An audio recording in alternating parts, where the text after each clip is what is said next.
right now, your KNOE 8 News hour-by-hour forecast. Good evening, welcome back, and a happy Saturday. You're taking a live look over the Creed and Creed Tower Cam overlooking Monroe. Some cloud cover sticking with us this evening, some spotty showers as well. For the most part, all of the rain has tracked out of the Arklamas. Beta has officially moved its way into Mississippi and then tracking into Alabama this evening, and it was the fourth named system to move through Louisiana this year in 2020. First we saw Cristobal, and then Laura, and then the remnants of Beta, and now Delta, making 4 systems in the 2020 season alone.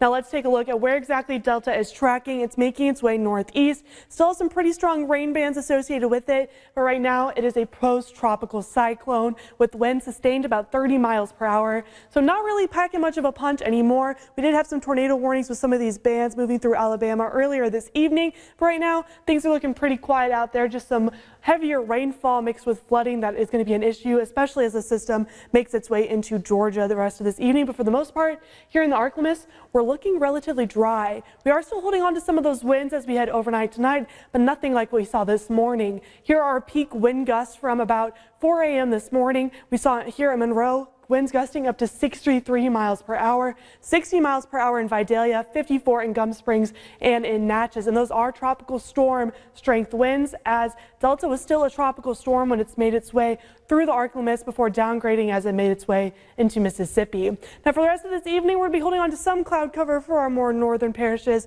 and our Arkansas counties here. For the most part, we're going to be staying dry. We stay dry for the next couple of days at least, thanks to a cold front that's going to be moving through late tomorrow evening into Monday. That's going to help move some of this cloud cover out and keep our winds out of the north. Before that moves through, though, we are going to see a bit of a shift for Sunday night. Southerly flow moving in, allowing us to warm up a bit for Monday, but then more cloud cover building in before that cold front approaches into Monday morning, which is really going to dry us out for the rest of the week.